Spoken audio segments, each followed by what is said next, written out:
The chalk struck the board like a judge's gavel, sharp, final, echoing across the breathless silence of Lecture Hall 411. Dr. Cassandra Rowan didn't glance at her audience. She didn't need to. Her reputation had already silenced the room. On the board behind her, a maze of symbols twisted into something unholy, equation 6117b, a mathematical riddle that had broken doctoral candidates, drawn frowns from Nobel laureates, and quietly outlived every attempt to conquer it. "This," she said, tapping the top corner, "is what failure looks like in numbers." No one laughed. No one dared. Then, just as she turned to speak again, a soft rustling cut through the air, a sound so small it could have been mistaken for a cough or shifting notebook, but it wasn't.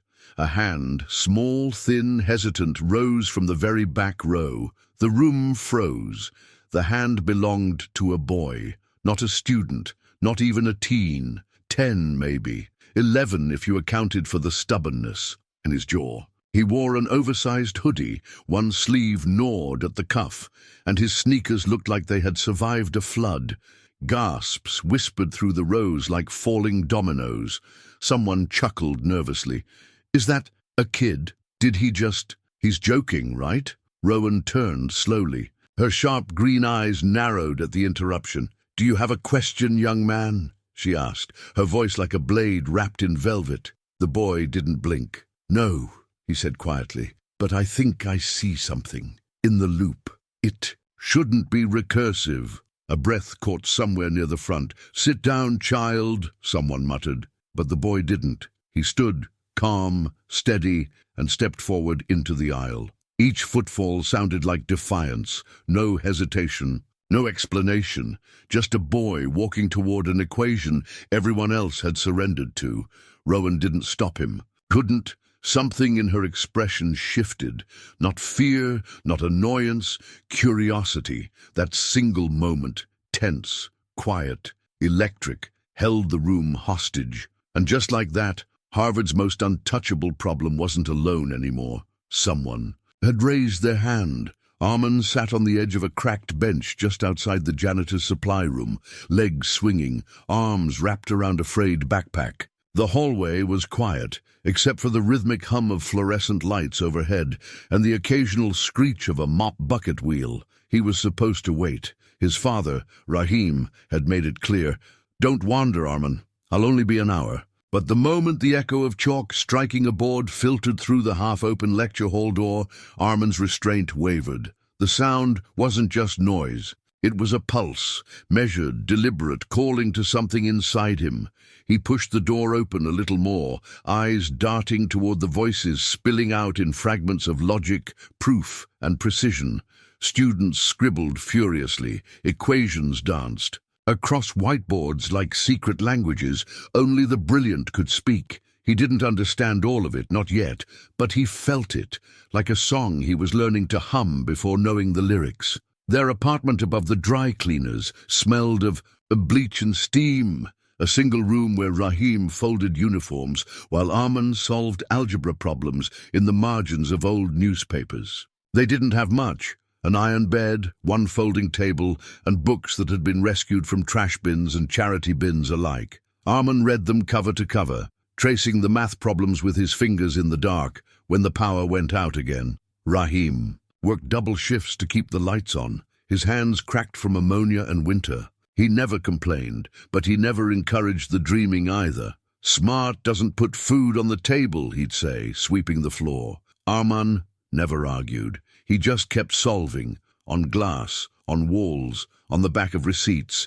anything that let the numbers out. And so when that door opened, when the math whispered, Armand didn't think. He moved, not because he was disobedient, but because something deep inside him knew he didn't belong in the hallway. He belonged with the numbers, the ones they said couldn't be solved. She descended the stairs slowly, each step a deliberate echo in the breathless silence. Dr. Cassandra Rowan was not used to being questioned, least of all by a child. Her eyes locked on Armand with a precision that had reduced doctoral candidates to ash, but the boy didn't flinch. He stood still, his small hands clenched around the hem of his hoodie, eyes fixed not on her, but on the equation that loomed across the whiteboard like a fortress. "Would you care to explain yourself?" she said, voice tight, not angry, curious, razor curious. Armand didn't speak right away. His lips moved, silent,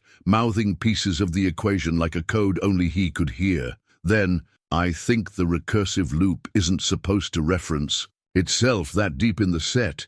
It folds back too early. The constraint collapses." A rustle from the class. One student stifled a laugh. Another elbowed them sharply. Rowan raised one eyebrow, unimpressed but listening. She gestured toward the board. "Then prove it." Armand's feet moved before his nerves could catch up. He stepped forward, took the blue marker from her hand, his fingers brushing hers, and for the briefest moment, her breath caught. His hands were trembling, but his mind wasn't. He didn't solve the equation, not outright, but with 3 lines, measured, uncertain. At first, he did something else. He revealed a skeleton beneath the chaos.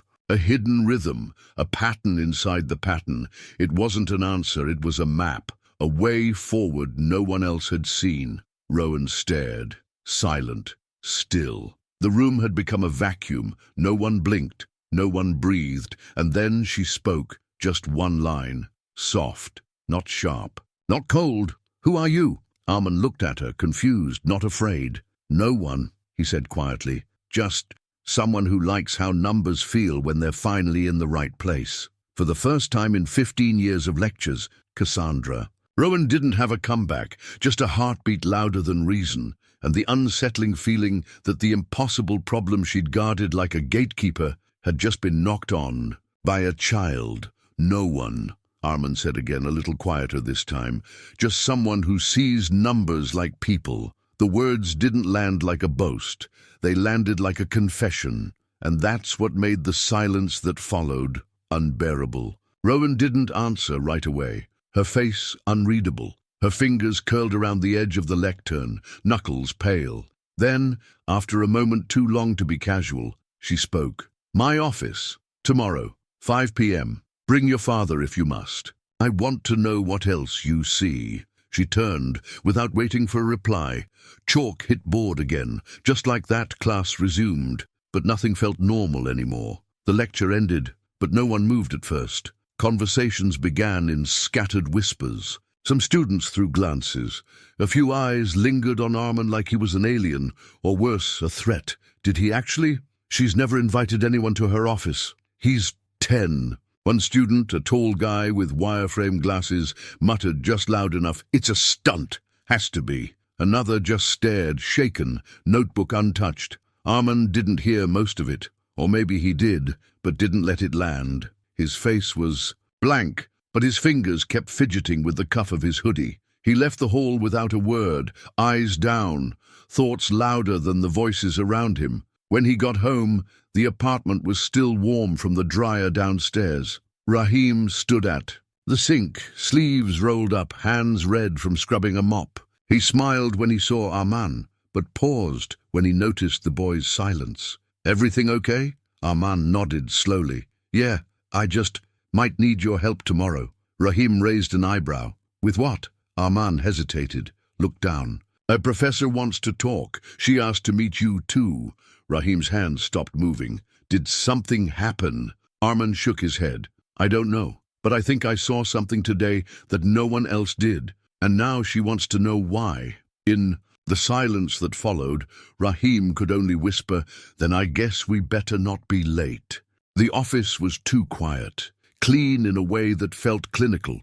One long desk, 3 chairs, and a massive whiteboard stretching the entire wall like a canvas waiting to be challenged. Armand sat with his hands in his lap, legs barely reaching the floor. Rahim sat beside him, clearly uncomfortable. His boots squeaked against the polished tile, his calloused fingers fidgeting with the hem of his work shirt. Professor Rowan didn't sit. She paced slowly behind the desk, arms folded, eyes locked on Armand like he was both a puzzle and a threat. "Tell me again," she said. "How did you know the recursion loop was misaligned?" Armand looked up, hesitant. It sounded wrong. Rowan blinked. "Sounded?" Like music with the wrong note. The rhythm wasn't balanced. I didn't mean to say it out loud. I just saw what no one else saw, she finished. Yes, you've said that. Her voice was sharp, but there was a flicker of something else, curiosity she didn't want to admit. Rahim cleared his throat. Professor, if my son's in trouble— He's not, she interrupted flatly, not taking her eyes off Arman. But he is in question. She finally stopped pacing, leaned forward slightly. There's a test. It's not listed anywhere. No announcements, no retakes. Just one room, one set of problems, and one chance to prove you're more than a— Moment. Arman's voice was almost a whisper. What happens if I fail? Rowan didn't flinch. Then you go home. You go back to being the janitor's son who made a guess in the right lecture hall at the wrong time. No letters, no headlines, no memory of you here. She stepped back, crossing her arms. But if you pass, Harvard won't just remember your name. They'll have to rewrite everything they thought they knew about genius. Arman looked down at his shoes, laces frayed, toes scuffed, and then up at the board behind her. It wasn't just an invitation. It was a line drawn in chalk between obscurity and everything he had never dared to imagine, and the eraser was in his hand. The walls in Dr. Rowan's office were lined with books older than Arman. Shelves towered around him like silent judges, filled with centuries of math etched in ink. The whiteboard behind her was blank, yet intimidating, like it knew it would be watching him. Arman sat stiffly, trying not to let his sneakers squeak against the floor. His father sat beside him, visibly out of place, wiping invisible dust from his jeans, glancing at the woman who hadn't offered a smile, let alone a handshake. Rowan didn't sit. She leaned against the desk, arms crossed, eyes piercing. You understand what you did yesterday? She asked. Arman nodded, but his voice was soft. Sort of. She raised an eyebrow. Sort of doesn't explain why half my graduate students are now questioning whether they missed something a child caught in seconds. Arman's hands clenched in his lap. I didn't mean to embarrass anyone. I saw it. Rowan took a long breath. Then she picked up a marker and walked to the board. Most people see this. She drew a complex loop of variables and feel fear. You saw it and felt— What? Arman stared. A mistake, like a skipped beat in a rhythm. It wasn't wrong, just misaligned. Silence stretched. Finally, she turned around. I've arranged something, a test, not part of the curriculum, private, unforgiving. One room, one pencil, one chance. His father's brow furrowed. What kind of test? The kind that decides whether your son walks through this door again or never hears from Harvard ever again. Rahim's jaw tightened. That's not a fair choice. It's the only one that counts, Rowan snapped. This place wasn't built for mercy. She looked back at Arman. If you fail, no one will remember your name. But if you pass, it won't just change your life. It'll change ours. She paused, voice lower now. You don't get to be normal anymore, Arman, but you might get to be extraordinary. The weight of the room shifted. Arman didn't speak. He only stared at the equation behind her, already trying to solve what hadn't even been asked. The air in their tiny apartment thickened over the next few days. Part steam from the old radiator, part silence filled with pressure. Arman sat cross-legged on the floor, surrounded by books too old to still smell like paper.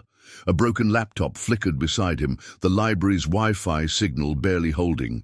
Pages from second-hand calculus guides lay spread across the room like wings mid-flight. Equations danced across the wall, drawn in chalk on brown wrapping paper his father had taped up with care. Rahim moved carefully, like he didn't want to disrupt gravity itself. He brewed tea in silence, laid it near Arman without a word, swept the floor with one eye always watching his son's shoulders, tense, hunched, unmoving for hours. The man who had spent years fixing other people's messes now stood helpless, in front of brilliance he didn't understand. Arman, he whispered once, kneeling beside him, you should sleep. I will, Arman mumbled, eyes never leaving the board. After this function resolves. It wasn't just a test anymore. It was something deeper.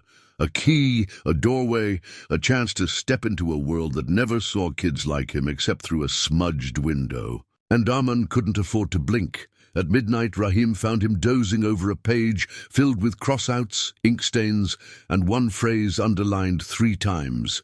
Assumption breaks if pattern is inherited. He didn't wake him. He draped an old jacket over Armand's shoulders and sat beside him in silence, his own eyes heavy from cleaning lecture halls until the sky bled pink. In the quiet, Armand stirred. "Baba?" Rahim leaned closer.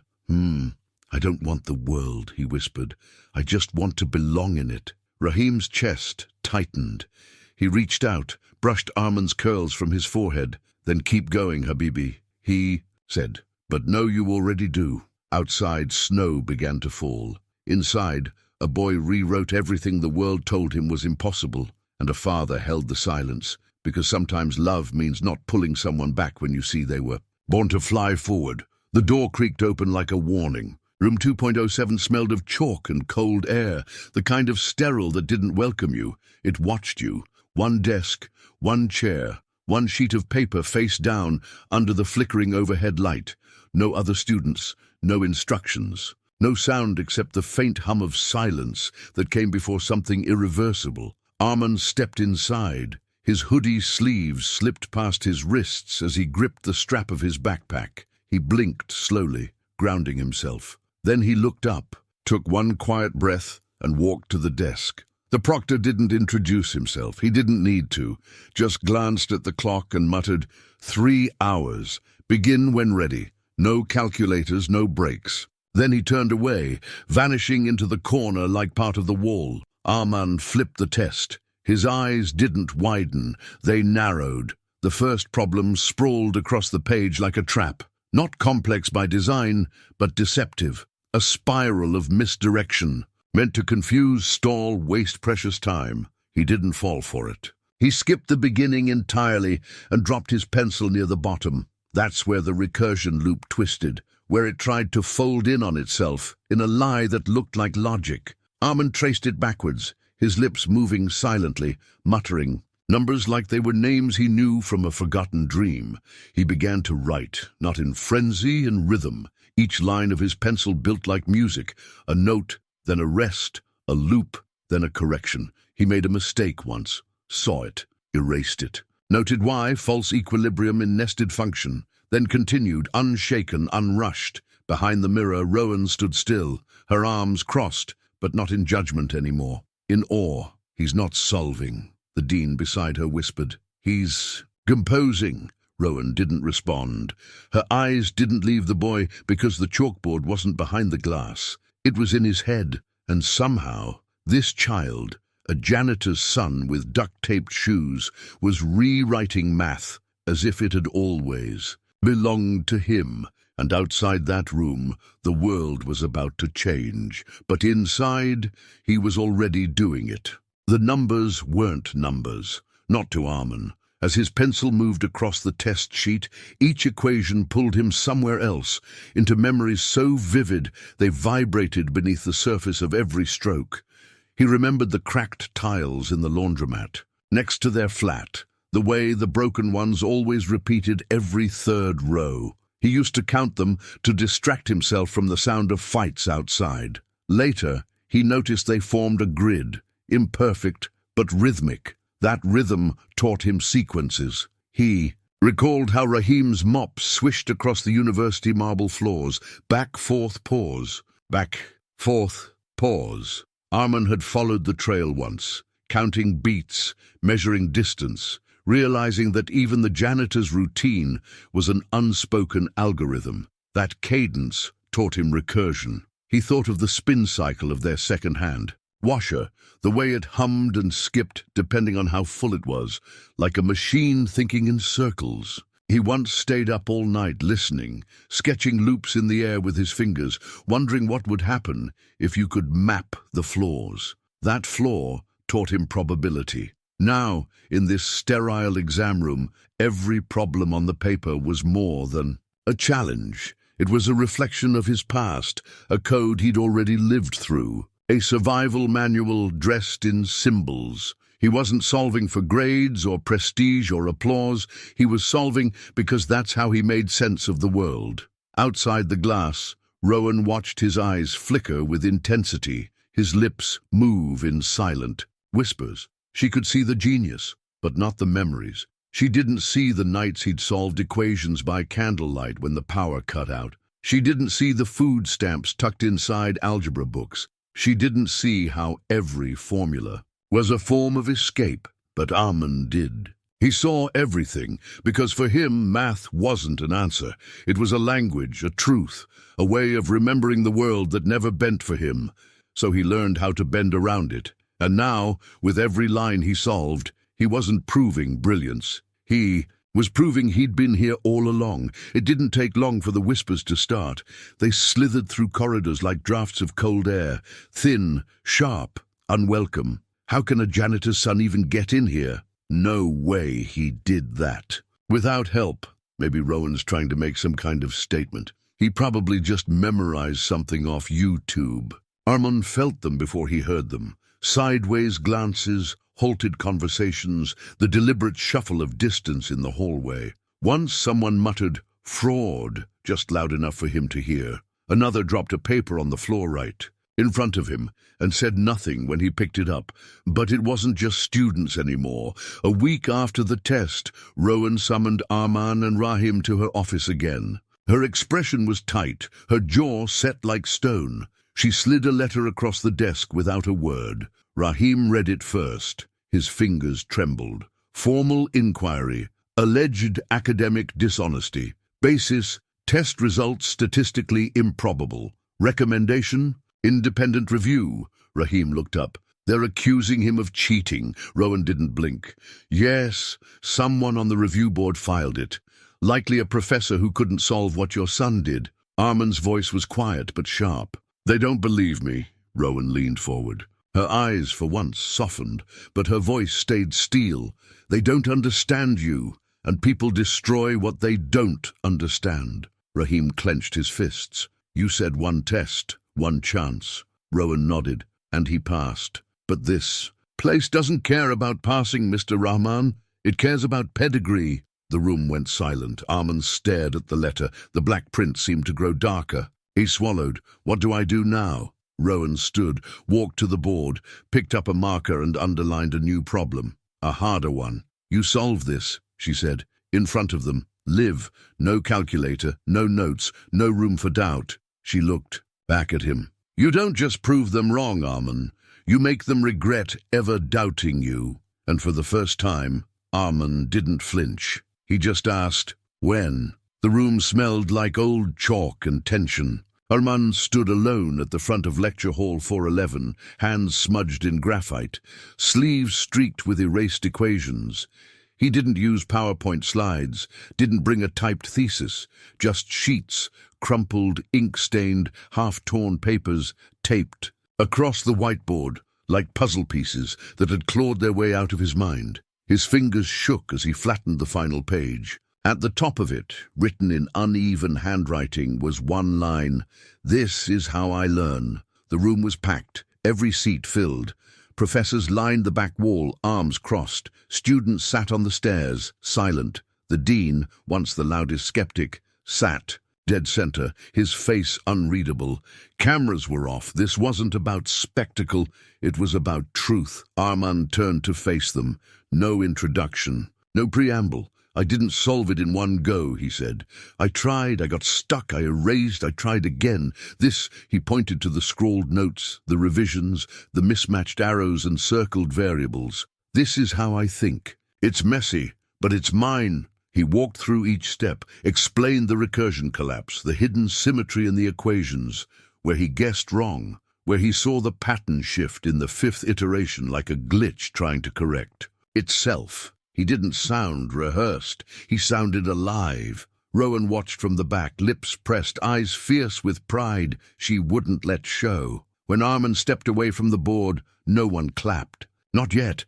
The silence was weightier than noise. Then the dean rose. He walked to the board, past Armand, and stared at the mess of papers. His finger traced the underlined line. This is how I learn. He turned to the audience. He made me believe, he said. Just like that, the silence broke. The room thundered. not with applause, but with something louder, recognition, not just of a solution, but of a boy who proved that brilliance doesn't always come clean, polished and perfect. Sometimes it arrives torn, taped to a wall, and undeniable. When Armin stepped into lecture hall 411 the next morning, the room didn't erupt. There was no applause, no pats on the back, just silence. But it wasn't the kind that isolates, it was the kind that watches. Heads turned. Not with scorn, not with disbelief, just quiet acknowledgement. The kind of silence that says, "We see." You know, he didn't change his pace.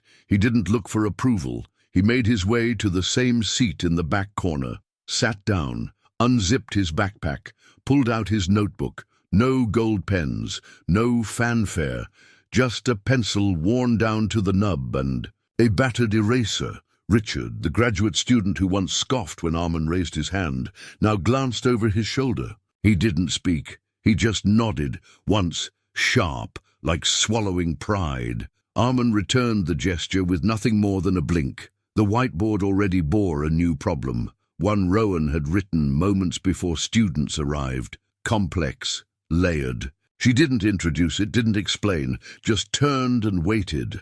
Armin flipped open his notebook and began. 10 minutes passed before Rowan broke the silence. She walked down the aisle slowly, stopping beside Armin's desk. She didn't ask what he thought. She saw it on the page, halfway solved already. His handwriting still messy, still human, but precise, focused. She leaned down and whispered, just loud enough for him to hear, "This is what real respect looks like." Armin looked up, puzzled. "Quiet," she added. "Earned." She walked away before he could respond, and Armin didn't smile.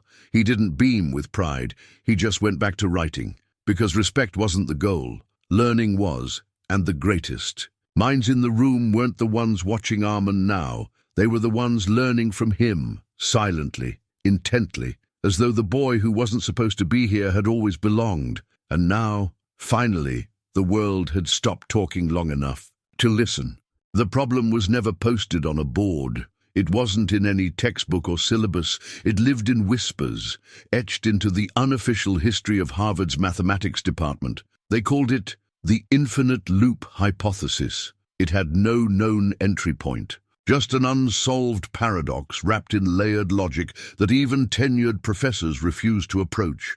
Some said the last person who tried it vanished from academia altogether, burned out, disappeared. Armin found it in a sealed thesis archive, forgotten, handwritten, brittle with time. But as his eyes traced the initial structure, he didn't see chaos. He saw rhythm. The loop didn't seem like a trap. It seemed like a message, coded, stubborn, waiting. While others saw an abyss, Armin saw a window. The days blurred. His room transformed into a war zone of thought. Strings stretched across the ceiling, connecting loops of paper with taped notes. The floor vanished beneath algorithms. Chalk trails ran up the closet doors. Armin stopped answering the phone. He skipped meals. He solved equations in his sleep, waking up to write formulas on the steamed bathroom mirror. The obsession didn't frighten him. It fed him. Rahim watched from the doorway one night, holding a plate of untouched food. His son sat on the floor, surrounded by scribbles that looked like madness, muttering to himself. "Arman," he said, not harsh, just tired. "This thing is eating you." Arman didn't look up. "No," he whispered. "It's teaching me." Rahim stepped into the room, looked at the strings, the symbols, the cracked pencil in Arman's hand. "You're chasing something that chewed up people older, richer, more trained than you." Arman finally looked up, eyes red but alive. "And they all ran at it like a wall. I'm not. I'm folding around it, watching where it bends, where it slips.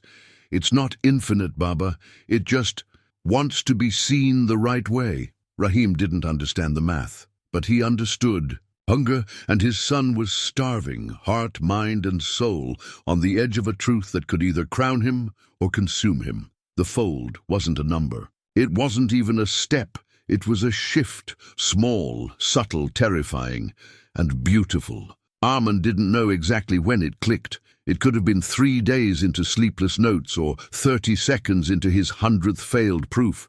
But when it happened all at once. The loop hadn't been meant to close. That was the trap. It wasn't a circle, it was a spiral, folding not forward but inward. And at the center, the problem didn't break. It changed. He dropped his pencil the moment he saw it, then picked it up again. His fingers were shaking so hard he could barely hold the graphite steady, but the ideas came faster than his fear. He didn't try to solve the equation anymore. He rewrote it, reframed it. He called the shift the fold, a name too simple for what it did, but exact enough to capture how it turned complexity inside out. By the time the sun cracked the horizon, Armand had pages spread across the floor like maps to a forgotten galaxy. His proof wasn't polished, it wasn't annotated, but it pulsed with a clarity no formatting could fake. He folded the first sheet, taped it shut with trembling fingers, then crept through the quiet halls of Harvard, empty at dawn, echoing with his heartbeat, and slipped it under Rowan's office door. Then he turned and walked away. Rowan found it an hour later. She opened it expecting a question, maybe another sketch of an approach, but what spilled out onto her desk stopped her breath, not because it was perfect, but because it wasn't anything she or anyone had ever seen before. This wasn't a solution. This was a new way to see the problem. Her hands pressed flat on the final page, eyes burning through the ink. He didn't solve it, she whispered. She smiled, not out of pride, but awe. He rebuilt it. The room buzzed with tension. 12 faculty members, 3 department heads, and the dean sat around the long oval table in the mathematics council room. The door was shut, blinds drawn. This wasn't a lecture. It was a trial masked as a meeting. "He's a child," one professor muttered, tapping his pen against the folder with Armand's name. "This is unprecedented." "No," Rowan cut in, her voice firm, calm, surgical. "What's unprecedented is that he did something none of you could." A chuckle, bitter, insecure. "Or claimed to." "Then let him show you," she said. "Not because he needs to, but because you do." The dean raised an eyebrow. "And if he's wrong?" Rowan didn't blink. "Then we'll know. But if he's right, Harvard will never be the same again." Minutes later, the council hall. Doors opened, Armand stepped in. Small, quiet. The floor creaked under his steps, like it was questioning his presence. His hoodie hung loose, his shoes scuffed. He didn't look like a scholar. He looked like a shadow walking into a storm. "Approach the board," the dean instructed. Armand nodded once, calm, controlled. He stood before a board filled edge to edge with an equation so convoluted it had outlived 3 generations of thesis papers. The infinite loop hypothesis, a beast of logic no one could tame. Armand picked up the marker. No introduction, no hesitation. He didn't start from the top. He began where the symmetry fractured, where the logic bent. His hand moved slowly, deliberately, rewriting pieces, adjusting balance, folding meaning into simplicity. He didn't solve it. He translated it. The room fell silent. No one moved, not even the ones who had doubted the hardest. When he stepped back, the board looked almost untouched, yet nothing was the same. It didn't scream of brilliance. It whispered clarity. The dean stood, mouth parted slightly. A breath escaped his lips like a verdict being born. "We just witnessed history," he whispered, and in that moment, no one saw a child. They saw a mind that had rewritten the rules. The board remained untouched for hours after Armand left. No one dared erase it. No one could. Later that evening, when the hallway dimmed to quiet gold and the building exhaled its last breath of foot traffic, a professor returned with a marker. And beneath the problem, once crowned unsolvable, he wrote 2 words in small, steady strokes: solved. A. Rahman. The ink dried like history. By morning, the news spread like fire. Students stopped him for photos. Journalists left voicemails for interviews. Professors who once called him a fluke now whispered his name with reverence. A framed photo of the board appeared outside the department office, flanked by an article headline, "The Boy Who Folded Infinity." But Armand didn't smile. not the way people expected him to. He stood before that board again, this time alone, the hallway still and golden, and stared at his name. It looked right, but it didn't feel like the reason he started. He traced it with his eyes. His fingers itched not to sign more boards, but to hand someone else the marker.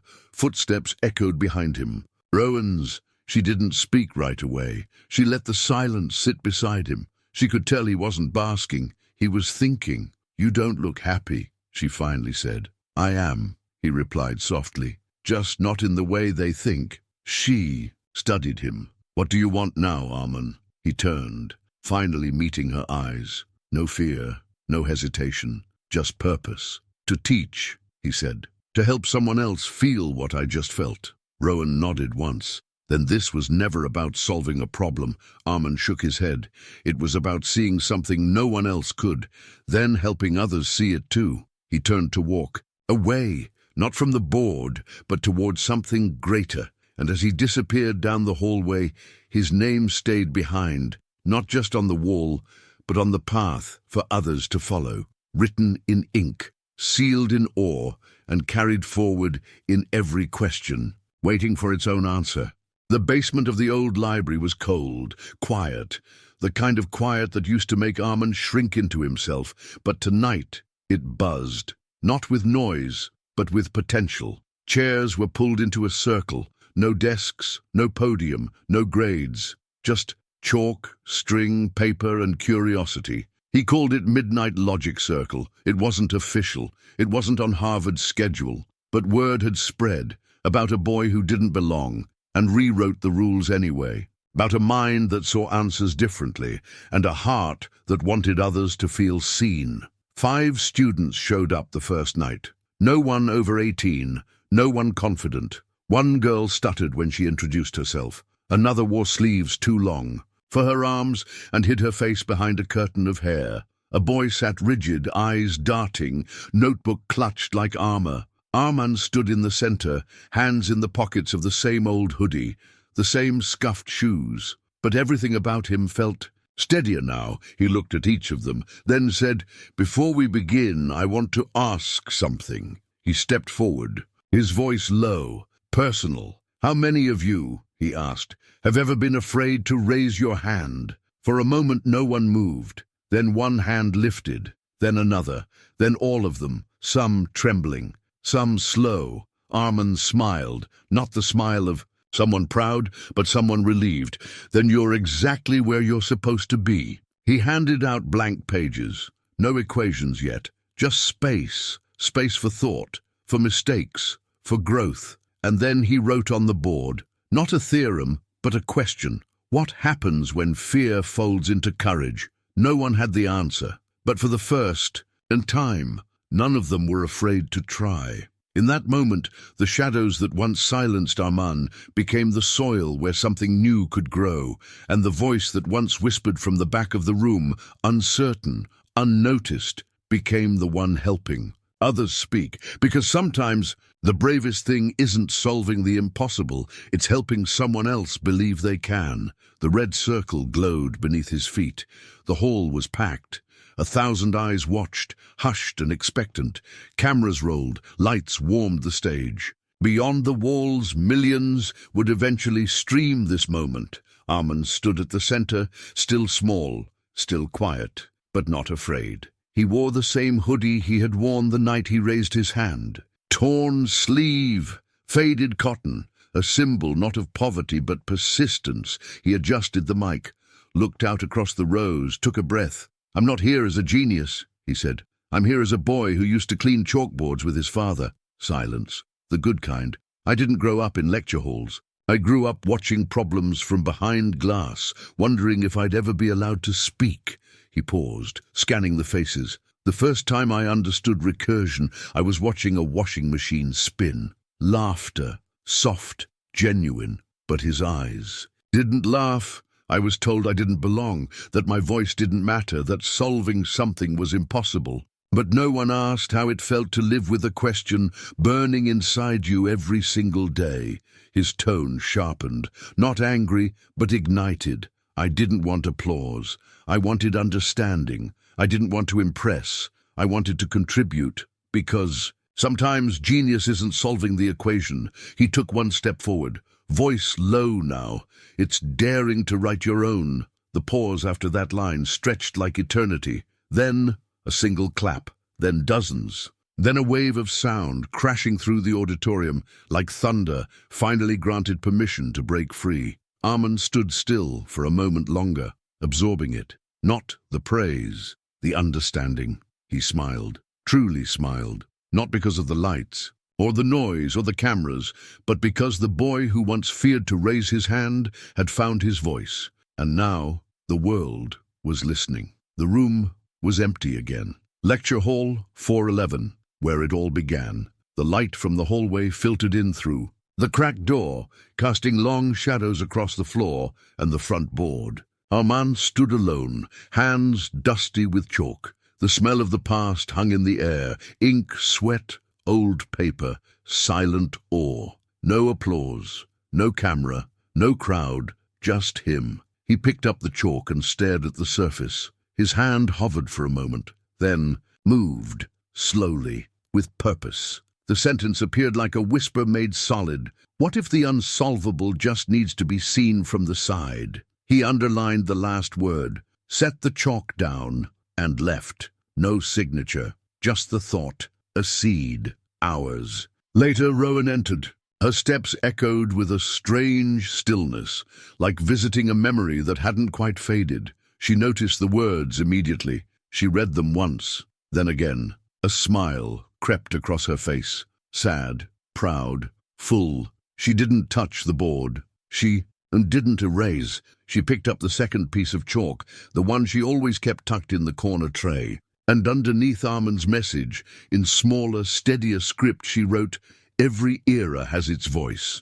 You were ours." Then she stepped back. Let the silence take it in. From that day on, no one was allowed to write on that board again. Not because it was sacred, but because it was complete. A wall not just of logic, but of legacy. Students would pass by it year after year, pausing to read the chalk that never faded. And somewhere in the future, a nervous child would see it, read the words, feel less alone. And maybe, just maybe, they'd raise their hand because someone once did, and left behind not just a solution, but a reason to believe the impossible was only waiting to be seen differently. The classroom smelled like dust and old ambition. It wasn't Harvard. It wasn't marble floors and oak-paneled walls. It was a community center in the heart of a neighborhood most people overlooked. But to Armand, it felt just as sacred. He sat on the floor among a group of kids,